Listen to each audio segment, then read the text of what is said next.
туылған жерді hamishe гүлдендіріп, көркейтіп жасауды өз өмірінің мазмұны деп білген көп миллетлі халқымыз қаресіздігіміздің даңқлы 28 жылдық санасын миннетте мол табыстар менен күтіп алуға таярланбақта. Бұл жылғы қаресіздігіміздің 28 жылығы Жанажан Өзбекстаным мәңгі бол аман сүрені астында өткеріледі.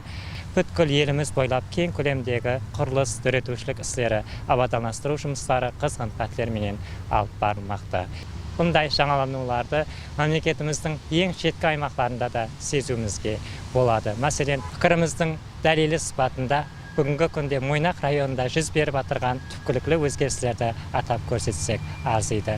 Құрметті жұртбашымыз Шавкат Миромонович Мирзиевтің мәдениет Мойнақтан басталады деген пікірі бүгінгі күнде шын мәнісінде әмели іс жүзінде өз тасдиғын таппақта.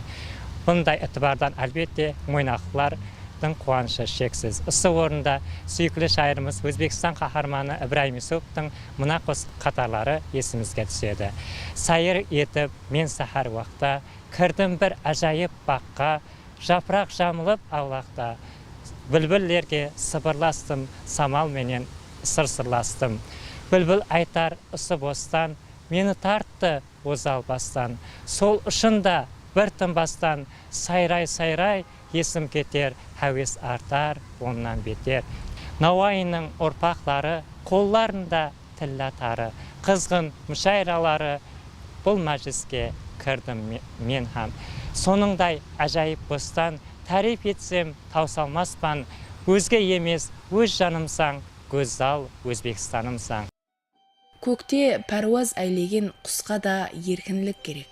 Себебі ол өз әлемінде еркін ұшып, мәнзіліне қауіп қатерсіз жетуі үшін. Тынышлық, еркінлік, хүр заман, абадан тұрмыс адам үшін су менен хауадай зарur. Бұл бейбаха інам арқалы инсан өмірдегі барлық мұрат мақсетіне ерседі. Бақытлы тұрмыс кешіреді. Халқымыз еліміздегі хүкім сүріп тұрған тынышлыққа, ғаресіз заманымызға шүкір етіп жасап жатыр. Биыл ең ұлы, ең әзиз байрамымыз болған еліміз ғаресізлігінің 28 жылдық құтлы байрамы Жанажан Өзбекстаным мәңгі бол аман сүрені астында өткеріледі. Халқымыз байрамды үлкен көтеріңкілікпенен күтіп алмақта. Еліміздегі үлкен өзгерістер, жаңалықлар, рауажанулар бұлардың бәрі бұл жерде жасап һәм минет етіп атырған көп миллетлі халықтың тұрмысынан, өмірінен разы болып пәрауан жасауына қаратылған. Өткен жыллар ішінде барлық тараулардағы жаңа өзгеріслер, алға ілгерілеулер, табыслар дүрітуші халқымыздың пидайы минетлерінің жеміслері болып табылады.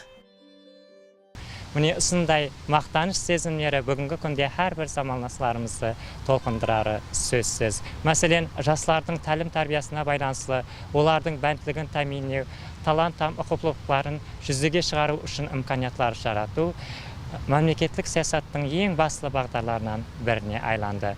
Жастарымызды кітапқұмарлық мәдениетіне кең тарту, ен жайдыру, жоғарлату бойынша бүгінгі күнде зия масханаларында кең көлемдегі іс-ілажлар, көріп таңдаулар өткерілмекте. Әлбетте бұлардың барлығы жастарымыздың әр тәліптеме жетіліскен әулетлер, кәміл инсанлар болып камал табуына бағдарланады.